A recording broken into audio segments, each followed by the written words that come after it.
Good afternoon, everyone. Welcome to the February 2022 Audit and Finance Committee meeting. Hope everyone is doing well. The first, I'll call the meeting to order and ask for a motion on the adoption of the agenda. So moved. Second?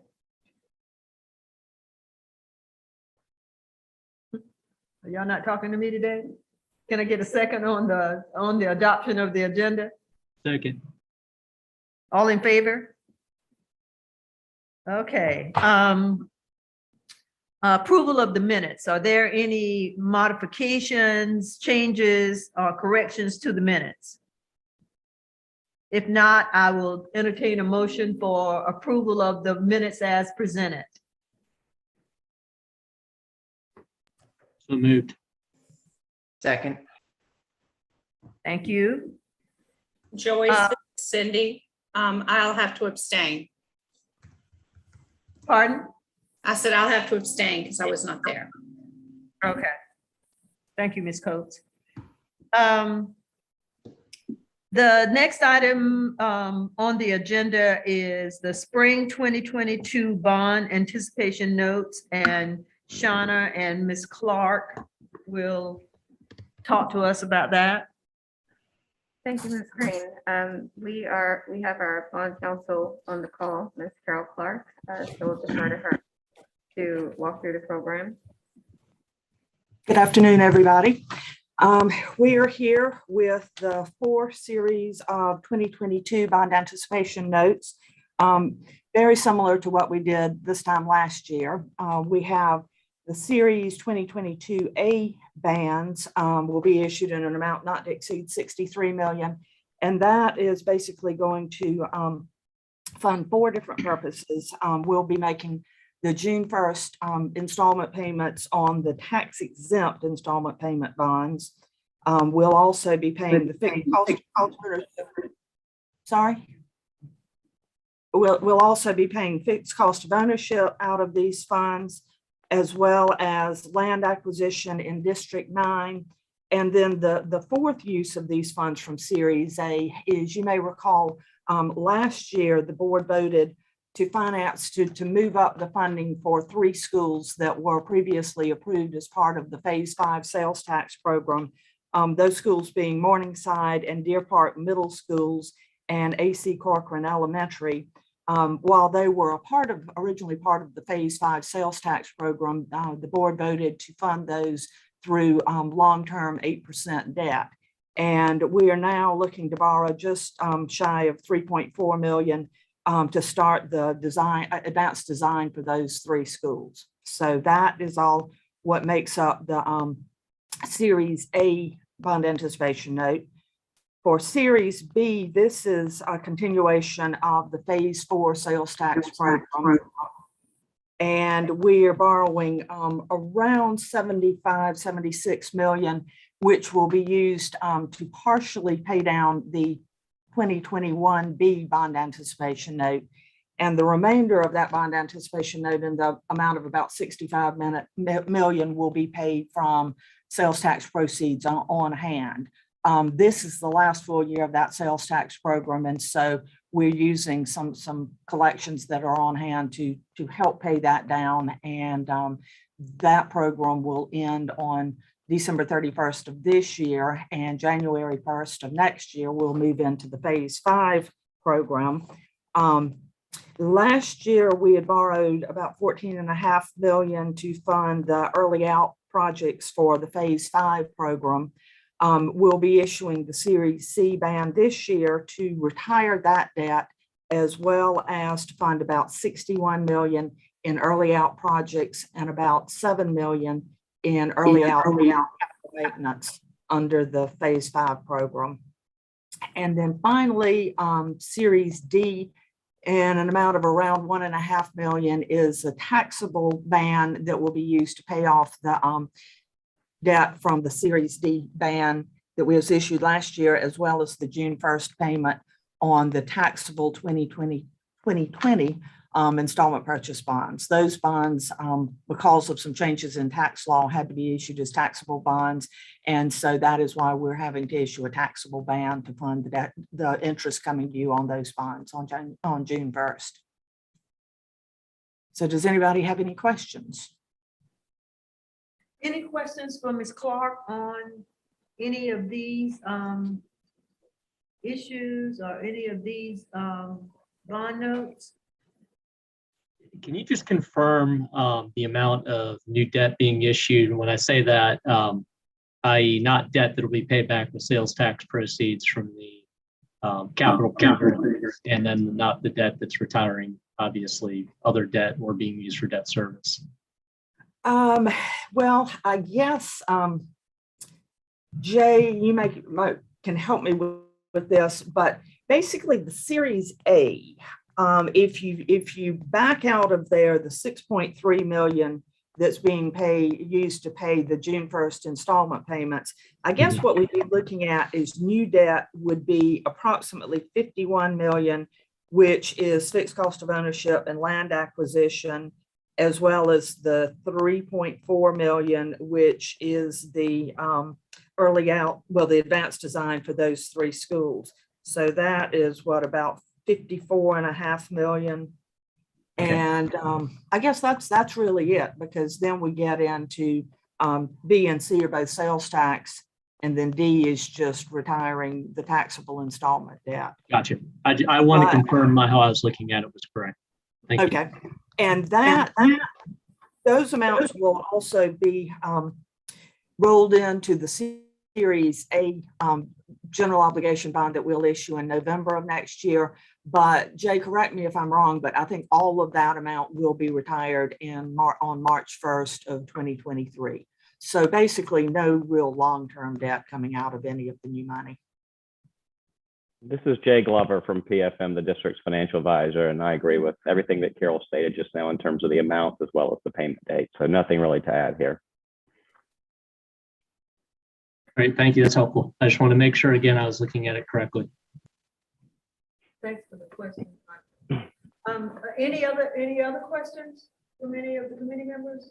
So Carol, let me ask you a question. I know this is the ban, the GO bonds. When do we do those? You said November. Just to put it on your radar, I always get interested when things go below 10 million. The way we spend money. Can we take a look at retiring 2009 GO altogether in the year 2022? I'm sorry, you cut out for a second. The 2009. That I need to take a look at. That issue was back in the sort of 2009-2010 stimulus program. Those were qualified school construction bonds. And let me just see if I've got that debt. The district is getting subsidy payments on these. And I'm just pulling up here. They go out through 2026, about 1.1 million each year. And I would need to go, I can follow up with you on this. I'd need to go back and look and see what the call provisions are on those bonds, if they can be called prior to maturity. But I think that's something we need to look at with PFM as well, because it may be that once they're called, the district will not continue to get the stimulus payments from the government. Yeah, I just want to look at them because there's been 2 big successes of our school construction and our fixed cost of ownership doing it through the 1 cent sales tax. And one is that we always manage to do it on budget. We're doing a good job of getting the public's trust to give us that 1 cent sales tax. But the second and primary reason this was introduced prior to November 2010 was to get this debt off the books.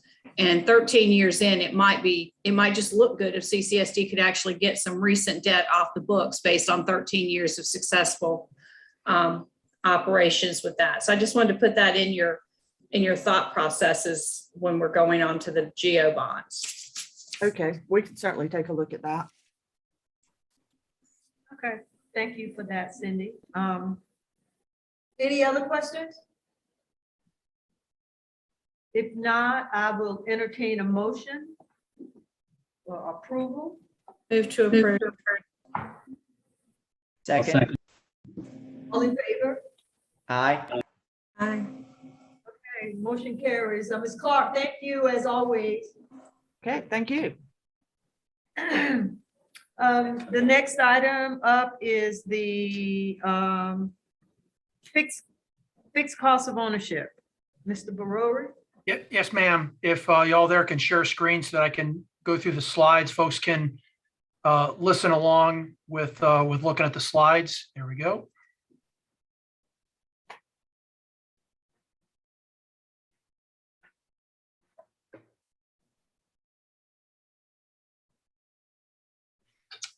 Okay, so appreciate your all's time today. I'm going to be looking for approval of the program that will be included in the ban and in the district's overall budget later on this spring. There's 33 pages of spreadsheets that provide the backup information to these slides, the next level of detail behind each of the ones that I'm going to present today. This is my summary slide. For those of you that aren't aware, the fixed cost of ownership is used for replacement improvements of both equipment and facilities across the entire district. We've got 18 program areas. 4 of those are simply one line items like contingency. I'll be presenting a slide for each of the 14 remaining items in the slides behind this. Just a reminder that over the years, the footprint of our school district has increased significantly, nearly 2 million square feet, taking it to close to 10 at this point, which results in additional cost across most of the programs that we're going to talk about. In the course of time, we were flatlined through FY17. The board saw fit to provide increases in years after that have really done a great job in helping us to pick up new missions, reduce backlog, complete special projects, et cetera. And the last bullet here is that our request is for $50 million this year, which is $1 million increase over last year. But we don't have any special projects. Last year, we included a land purchase as well as some funding for plexiglass. So that was a little bit of a difference from last year to this year. The primary program increases, which I'll again summarize on each of the slides. I've got those listed here. A 1.4 million increase in software. We've got a facility management increase of 1.5. Culinary arts is going up for a special project at Military Magnet. The cost of nutrition services equipment is increased over the course of the last year. That's about 400,000. And we've got increase in support for our IT systems, contractor services, as well as nursing services equipment. So this is an example of the slides that you'll see in the remaining portion of the brief. In the upper left is the purpose of this particular program. On the lower left is the base request, generally what the funding is provided for on any given year. On the far lower right, any increases, variance requests, if there's an increase in request, there would be some listed items there. And the upper right hand is a table that summarizes the current request compared to last year, along with the variance. The additional requirements include items that are below the line. So if there was additional funding, items could be moved up above the line in the end, and we have done that over the years. Facility management is our biggest program. You can see we are requesting an increase in 1.5 million. The items in the lower right-hand corner summarize those. Probably the biggest heavy hitters on those is preparing the ARC at Garrett for relocation of a number of facility operations. We're going to be closing Fraser shortly. We're also going to be moving out of West Ashley Middle School, which is the C. Williams North Campus. That's where our plant operations, our grounds maintenance is right now. So increase in facility management. We like to keep playgrounds separate just so we can track what work is going toward those. There's no variance from last year. The heavy hitters in this program are replacing 2 5 to 12-year-old playgrounds and 3 2 to 5-year-old playgrounds. The rest of it is generally for maintenance. As you probably are well aware, we've gone toward providing rubberized surface rather than wood chips in our newer playgrounds. And we've also added a lot of turf where grass could not grow because of a heavy use. And that's working out very well for the district. The third program is security and emergency management. The general purpose of this fund is to replace our surveillance camera systems. And you can see in the lower left, we've got 14 sites lined up for this year. The general replacement cycle is every 10 years. We also buy all of our radios out of this pot of money. There is a variance request of $300,000. In the last couple of years, we've closely studied all of our buildings to ensure that we have radio enhancement for emergencies where our first responders have full connectivity. We've got over 50 schools that don't have that. And so in addition to installing these in new schools, we're starting to include them in our replacements, essentially an interior antenna system. And they're very, very expensive. This will fall under Mr. Reidenbach, and he'll make sure that that work gets done school by school, starting with the high schools. We have two slides for information technology. One is the systems. The second is classroom modernization. You can see the base request here. We probably primarily use this fund for telephone systems, PA systems, UPS systems. The variance request is to fully pay for the labor needed on a number of fronts. One is the full funding for a virtual security officer, and then additional support for our phone systems and virtual cloud-based. This will prevent us from having to use the funds for equipment. We'll have the labor to take care of what we have. And the security officer will be helping with the penetration test results that we got last fall, correcting some of the deficiencies we had in our systems. I mentioned the second IT slide is for classroom modernization. This is to support teacher laptops, one-to-one devices, and the additional funding here is also to support that initiative to maintain those. We've gone up by 20,000 devices in the district over the course of the last 4 years, and we want to make sure that our replacement and our maintenance is kept up with the number of devices that we have. The next item is software. This is a compilation from all of the divisions within CCSD. You can see it basically handles in the base request all of the work for academics, ops, finance, communications. The variance this year that total up to the $1.4 million focus around increase in funding needed for learning services. And you can see the programs listed there, new ads for learning services, as well as increases to IT, student information, and a new system for procurement. This is a program that was really brought back in over the course of the last 3 years. And although it's a significant cost, I'm very confident in the level of review to make sure that we are centralizing our purchases and not buying systems that we don't need. FF&E, this is replacing furniture and other equipment in schools. No variance. The big replacement this year is going to be for auditorium seating at School of the Arts, in addition to several other school classrooms. Media centers, this covers our print collection, our digital collection, furniture upgrades, as well as the machines that make posters, awards, et cetera, in our schools. Essentially, the funding is split between print, digital, and upgrading the schools. The 4 schools that we've got listed this year are the high schools. Christy James has really focused on elementary schools the past several years. The equipment upgrades in this cycle include Military Magnet, Zucker West Ashley High School, and North Charleston High School, but no variance request. Fine arts, this is essentially the replacement of our band and orchestra equipment or any plus-ups. Denise Santos right now essentially splits this pretty evenly across each of the schools. Each one will receive approximately $4,000 for band instruments and $3,500 for orchestra equipment across middle and high schools. Athletics, obviously the safety equipment is the top of the line. We make sure we're taking care of there, and then move on to other replacements. Our variance request this year, the items are listed on the far right.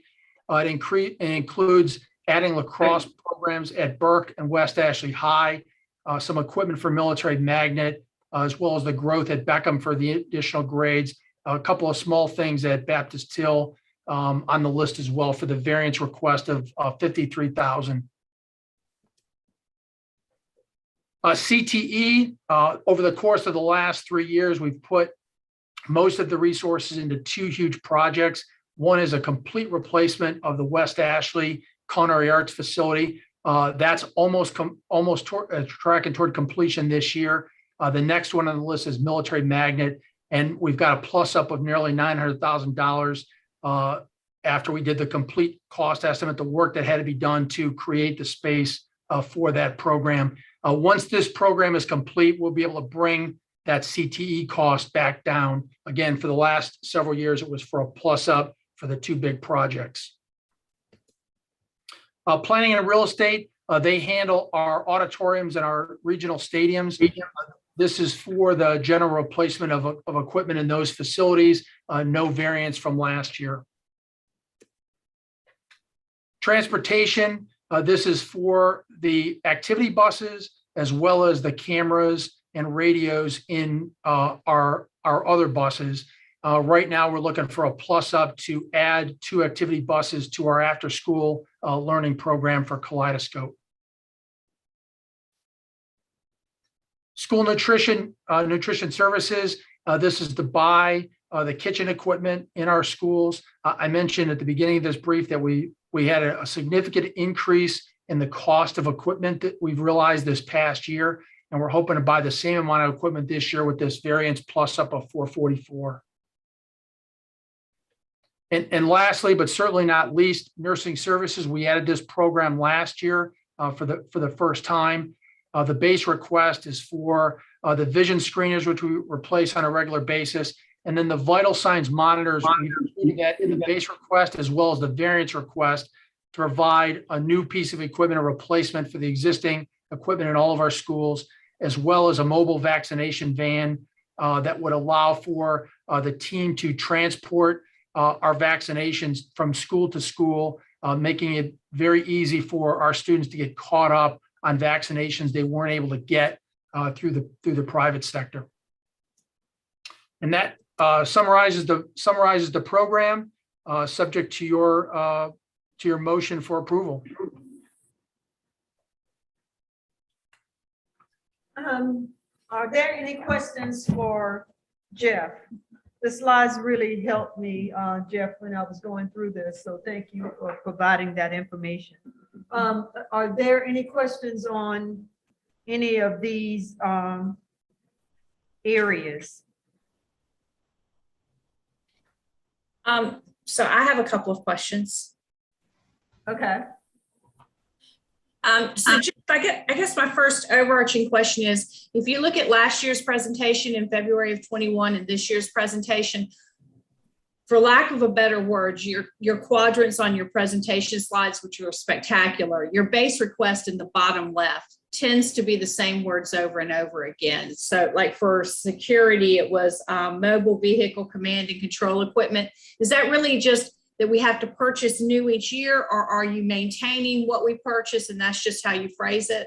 That's a good question. It's not replacing at all. It's broken out over the course of its lifespan. So I don't include the numbers with it, but most of the line items that are repeated are simply replacing items over the course of a life cycle.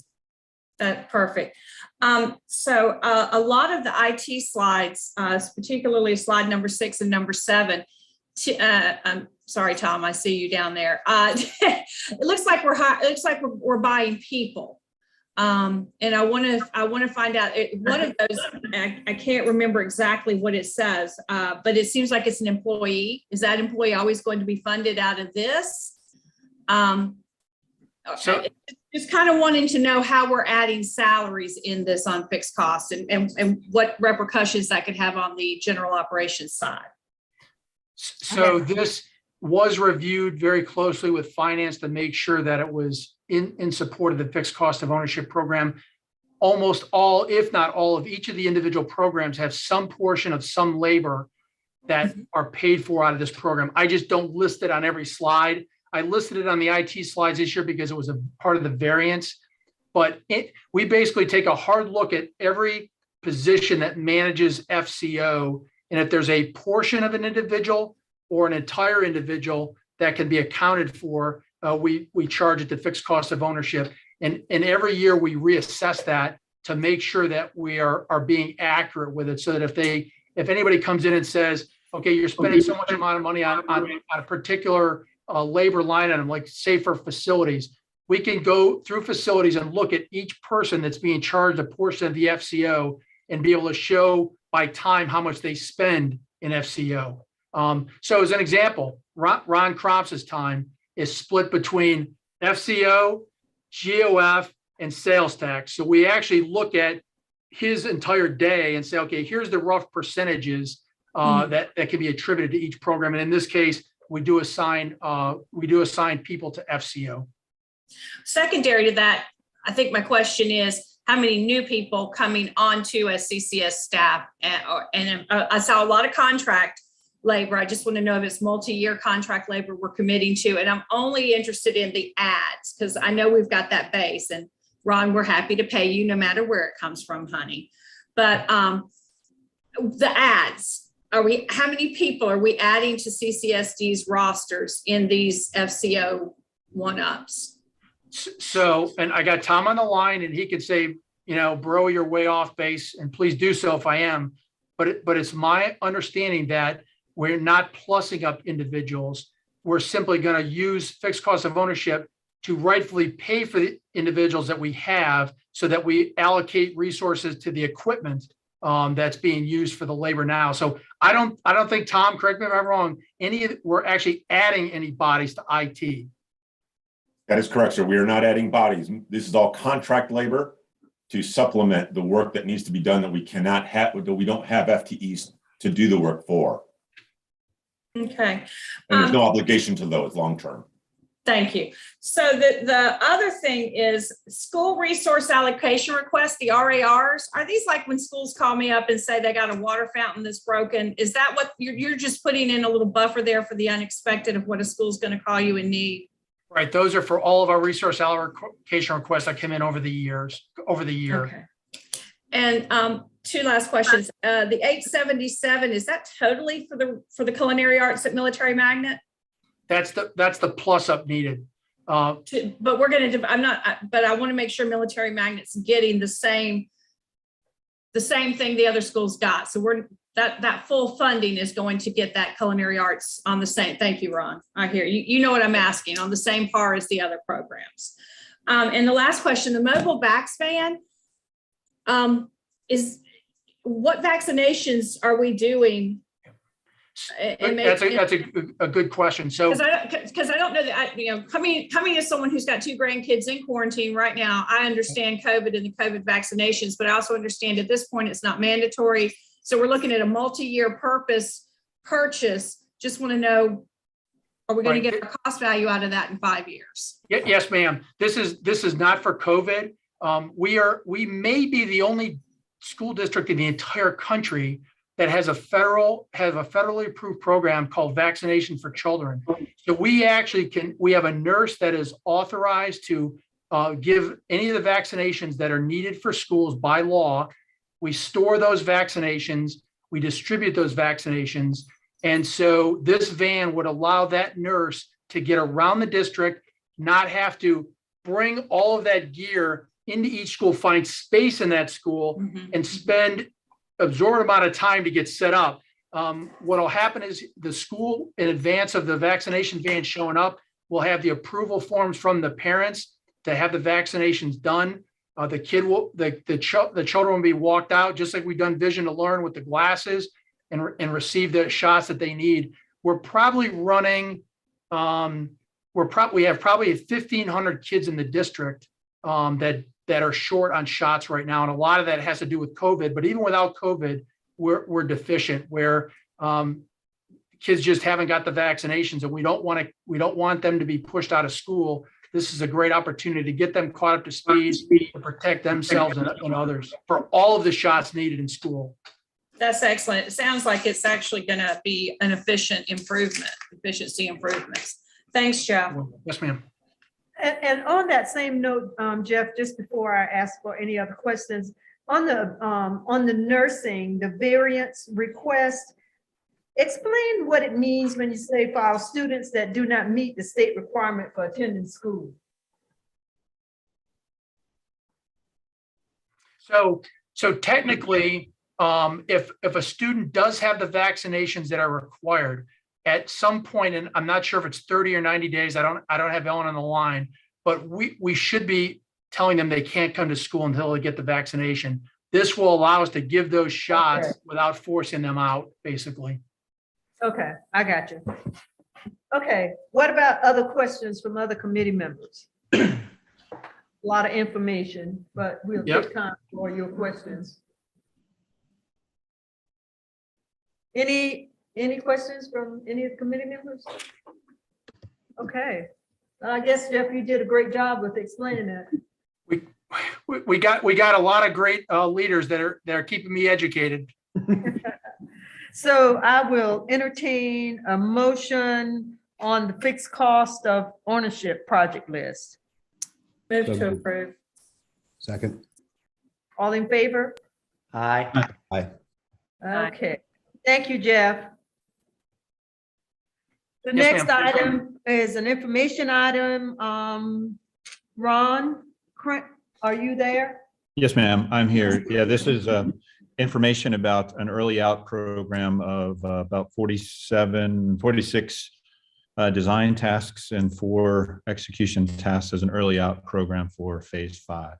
So this funds us a number of designs that we'll then be able to execute as projects as we jump into phase 5 next year. And 3 or 4 projects that we would like to execute that need to be executed this year that are ready to go. That's it now. Any questions?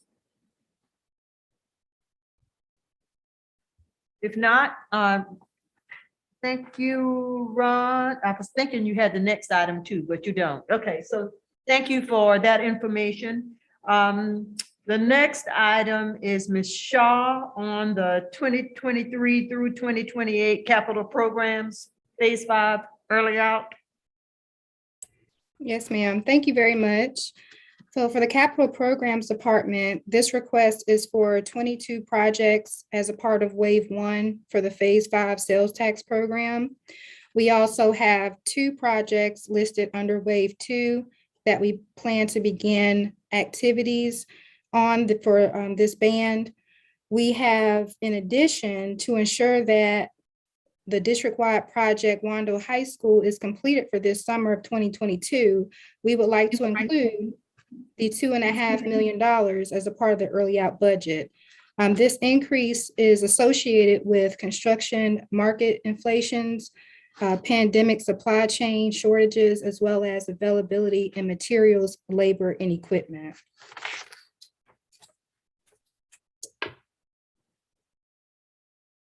That's all I have for this item. Are there any questions?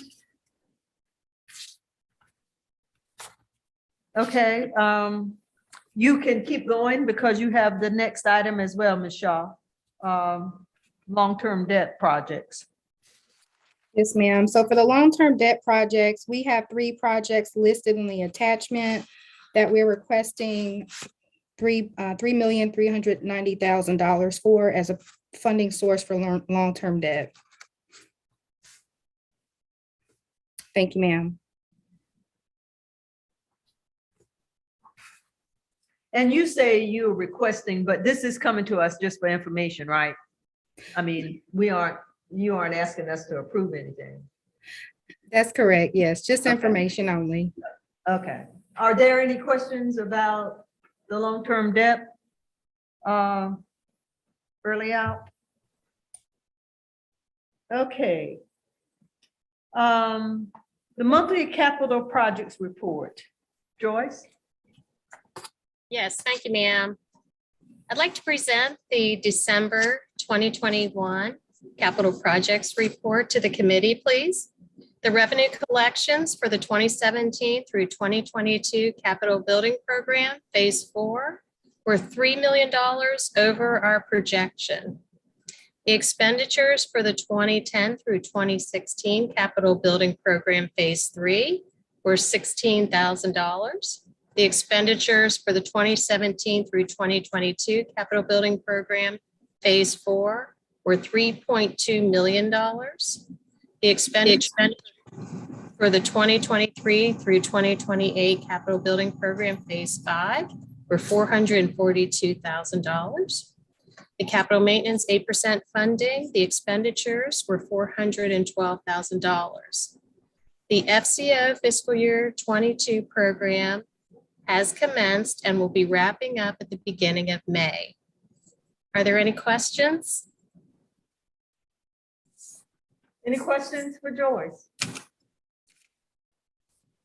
If not, as always, Joyce, thank you for your report. Thank you. Multi-year budget discussion and update. Shauna? Thank you, ma'am. So what we're presenting today is the multi-year budget. This is where we look at the actual projected revenues and the projected expenditure over a 2-3 year period. And so one thing to note that we want to really focus in on is the projected year end for fiscal 22. Our local revenues right now are hovering around $366 million. This is expected to increase once the county auditor updates the assessments. That comes later this month. So this projected number is based off of a September number that we received earlier in the fiscal year. So just wanting to note that change. The other major change on here that we wanted to point out is the variance for 1.7 million under the state funds. This is associated with the variance in the 135-day count, which is coming up, versus the initial day count that we took. Until that number is expected to change. It can go either way. And then the third number that we really want to focus on is the $2.7 million at the end of the projected year end 22. This indicates that we anticipate a surplus of 2.7 million that will roll back into fund balance, revenue over expenses.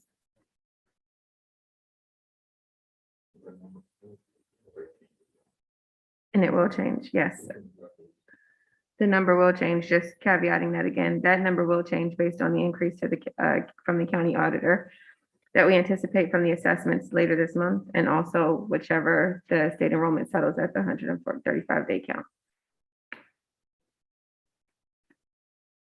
Okay, any questions for Shauna on the multi-year budget? So I don't have a specific question. I mean, I want to start with the comment that thank you for putting this together. I know it's difficult to make these projections, but I think they're important for us to look at. The obvious observation here is that we're short, $15 to $40 million a year in terms of expenses exceeding revenues, and one might also argue that the pace of increase in salaries may not be keeping pace with at least the current expectation for what's happening in the employment market. But anyway, I point that out. The other, as we evolve this, I think it would be useful down the road to also be projecting out our debt balance, because we're obviously twice a year at least, we're issuing debt, much of which is retiring existing debt, but it would be helpful to project out what direction is our debt balance going, and what is our fund balance doing as a percentage, because obviously we need to keep track of that. And then, not to add more work or requests, but I do think over time it would be helpful for us to then start to look at some other metrics, in terms of looking at some of our peer districts, both large districts in the state, maybe districts similar sized in nearby states, but understanding how our cost structure in particular compares. When we look at, and I'm also curious, for example, what are we projecting for student population in here? Is this projecting a flat student population, or are we projecting that to increase? But when I say these comparable analytics that I think would be useful to us, looking at how much, how many students we have per, per student, how many admin we have per student, what we spend in dollars per student. And if we compared that to other metrics, especially with some additional information like median income and median property values and other relevant factors, I think that would help us inform us as to how we're operating financially in comparison to other similar sized districts. Does that make sense? It does. Thank you, Mr. Griffin. Yeah, so if I may, so it makes sense. This first look here on the multi-year, it's actually not a multi-year budget, it's a multi-year looking at projections on revenue and expenditures. So that's step one. I know the committee is really interested in staff being able to do the types of things that you just mentioned. And so currently we are doing two things. One, we are creating a multi-year financial plan based on the district's priorities. So that work is underway right now. And so later during the budget season, over the next couple of months, the committee will see the outcome of that work. The other point that you made about the metrics and doing the comparison to other, either to other districts or to what the economy is doing, what the enrollment projections are, we'll bring those into play also. And then the final piece there on the retirement of the debt, we can take another look at that. I know Mrs. Coates talked about retiring in 2009 series bonds, but if you recall, we do have a plan where that shows the district being out of debt, being debt free, in I think it's about another 9 years. And so that's even including the board's adoption last year of the use of additional 8% debt for these other projects that we added that were below the line. That's great. And I know the team's been working on it, and I'm excited to see having gotten this far, because I have some guess as to how much work goes into this, and I know it's a lot. So thank you. Ken, what was your comment about when you first started talking? You said something about salary, and I missed that. Can you remember what you said? Well, it's just an opinion, but I worry about whether our expense projections and the increase in salaries, whether it's going to be adequate to keep pace with competition. Oh, okay. You see the headlines locally, statewide, nationally, and the pressure on keeping all types of employees, but teachers in particular. And if there's a place I worry in our budget projections, that's probably the place that I worry. Okay, I just didn't understand, but yeah, I see. I get what you're saying now. Are there any other questions?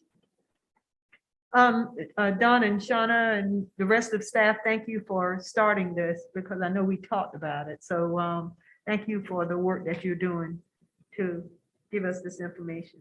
Thank you. Okay, the next item is the monthly financial report. Yes, ma'am. Thank you. So this report is a snapshot of our current budget, the FY22 approved budget, revenues and expenditures. And so what we have here, this is a smaller version and just a snapshot of where we are anticipating to end the end of the year right now, with certain assumptions being made around state and local revenues. And that's, again, the $2.7 million that we're anticipating to roll back into fund balance. But walking through revenues, just again, the variance column, the large number here, the $1.7 million, that's attributed to the local tax assessment that we're waiting to receive an update from, which will be later this month. If we go down to expenditures, what we're showing here is a combination of the vacancy savings from salaries and benefits, but then also the cost of salaries and benefits associated with the mask mandate. And the net of all of the transactions there give us a $4 million expenditure surplus, essentially. So the net of the two is 2.7 million. Are there any questions for the financial report regarding revenue expenditures for 22? Did we ever get any feedback from the state regarding, our plan for when we implemented the mask mandate? So there was I don't remember which court, but there was a court that had, that rendered an opinion that the state law that prohibited school districts from doing the mask mandate was not valid.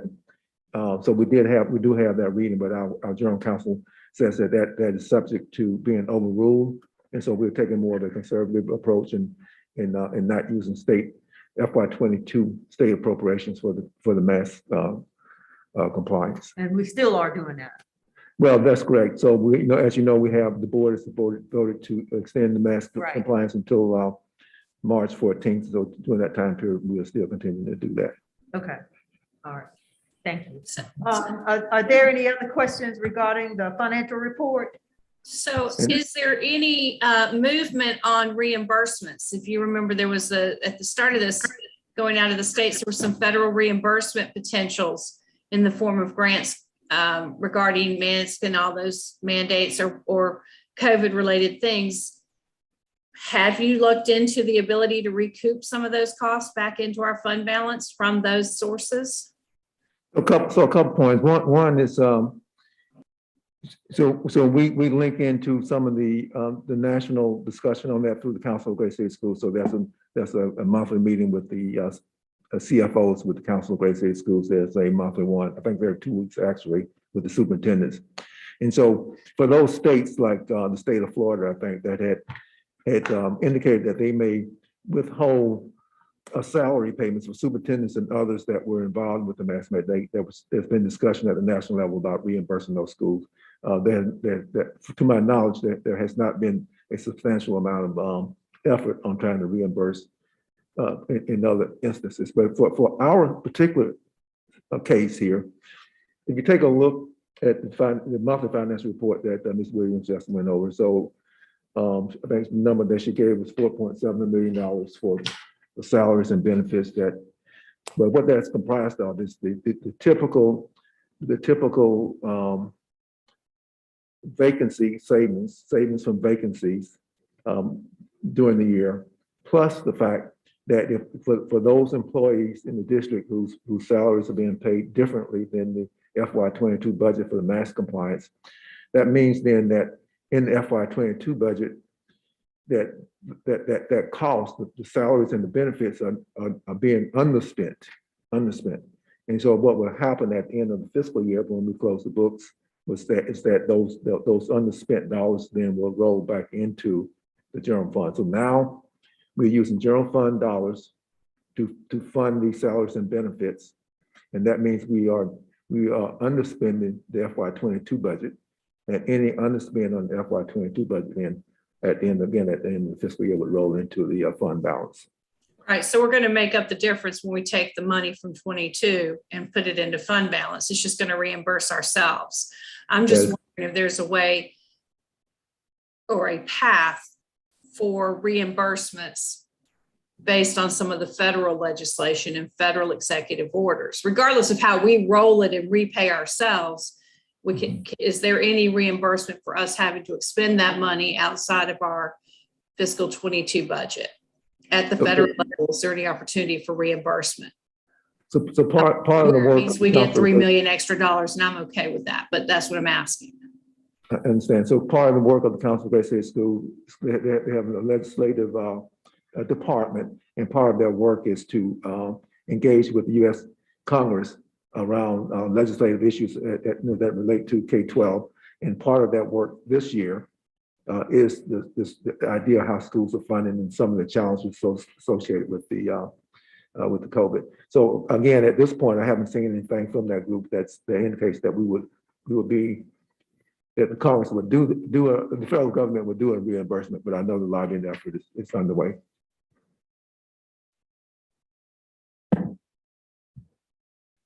Any additional questions? The next item is the ESSER reporting structure, a plan for how we will be informed. Jonna? Thank you, Ms. Green. So this is an information item that we wanted to bring to the board. And so what we've begun to design, the finance department, as well as the business intelligence office, is developing a reporting prototype that summarizes spending of all ESSER funds. And the report structure will depict the spending over time for ESSERs 1, 2, and 3. In addition to the financial data, it'll also show the program status and the project type, which is more of the narrative information that accompanies the spending. So that will be forthcoming for the board to actually review and respond to.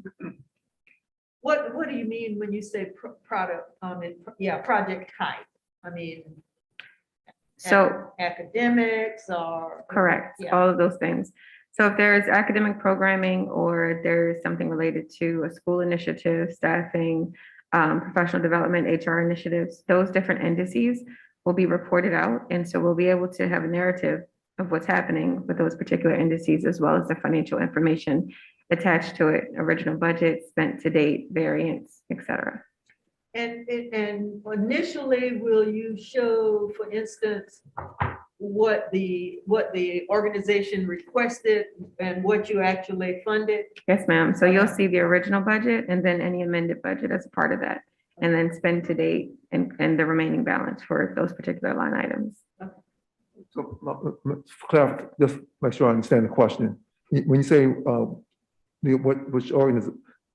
what the organizations originally requested, which organization are you referring to? Are you talking about CCSD department? No, the requesters that are coming to us for instance, the ESSER 3 funding.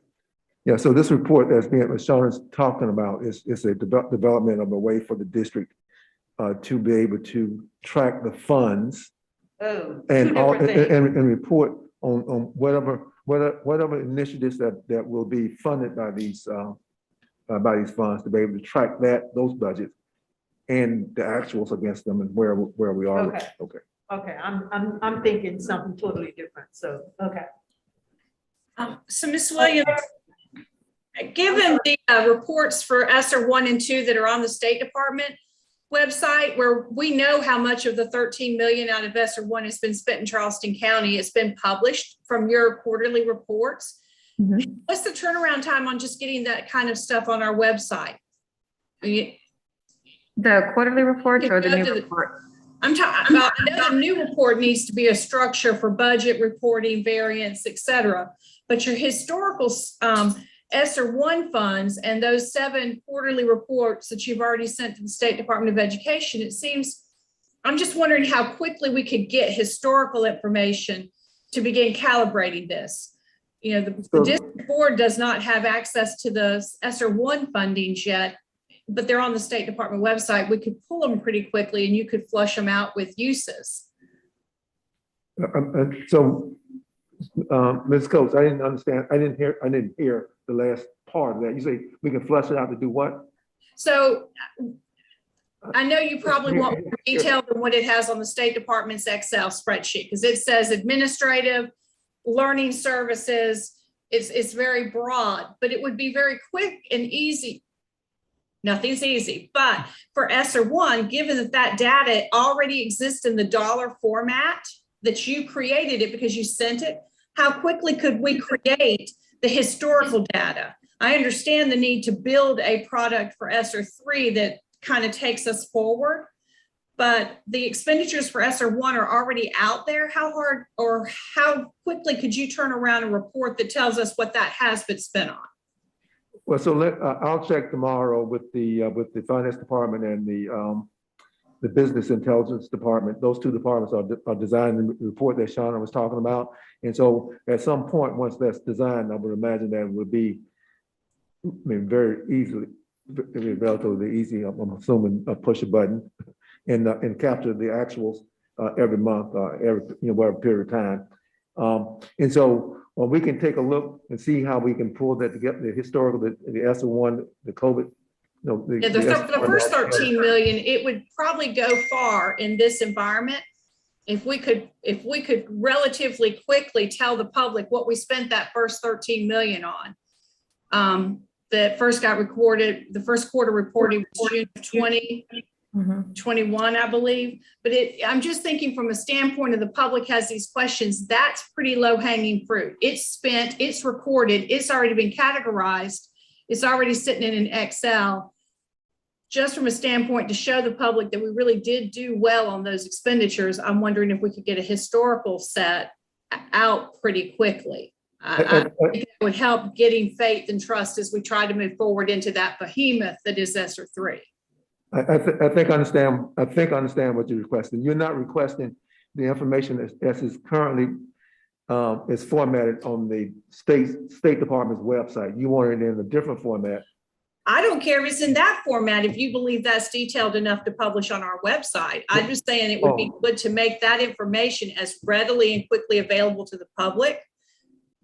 Because there's a lot of concerns about ESSER and the big 63 million going forward is going to require a lot of work for Ms. Williams's team to get that reporting process and actual to variance inputs.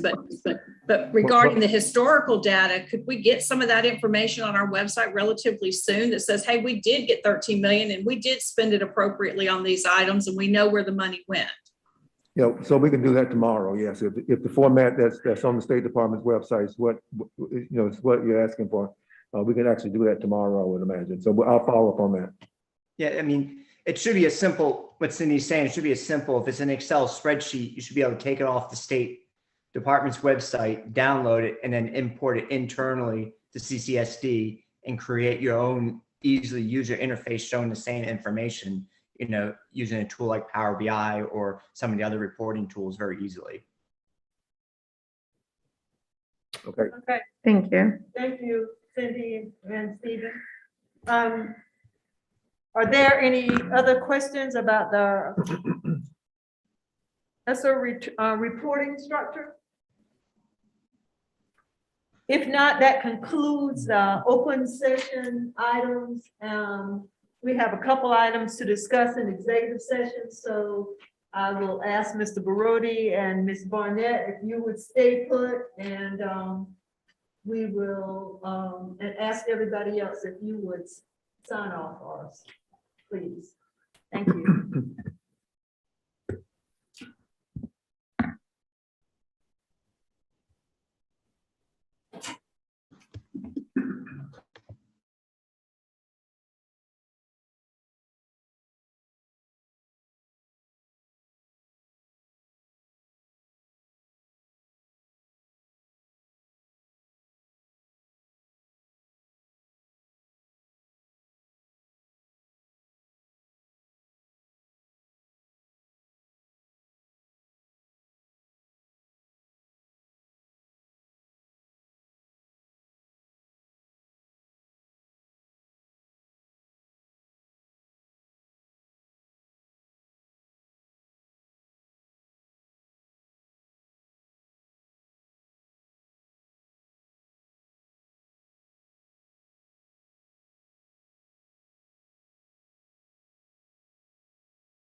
We good?